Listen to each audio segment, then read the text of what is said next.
Hello everyone. তো আজকে চলে এসেছি আমার বোনজির জন্মদিনে। এটা ওর 25th বার্থডে ছিল।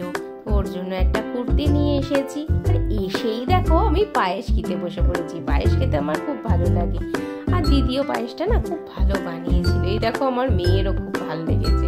পেছনে আমার মা বসেছিল, এদিকে দিদি, আমি আর আমার মেয়ে একটু ফটো সেশন করে নিলাম। এবার তো কেক কাটিং এর সময় চলে এলো। ভালো করে হয়তো দেখাতে পারছি না, তবু যেটুকু দেখাতে পারছি সেটুকুই দেখালাম। তো এবার আস্তে আস্তে সবাই একটু একটু করে কেক খাচ্ছে। এবার আমাদের যেহেতু বাড়ি ফিরতে হবে, সেই জন্য আমার মেয়ে, আমরা সব ডিনার করতে বসে গেছিলাম।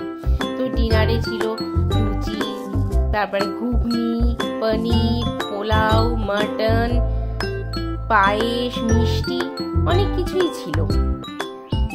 তো এবার আমরা বাড়ি চলে আসবো। রাত হয়েছিল কিছুটা, যাই হোক চলেই এলাম। এভাবেই বোনজির বার্থডে সেলিব্রেট করা হয়ে গেল। So by.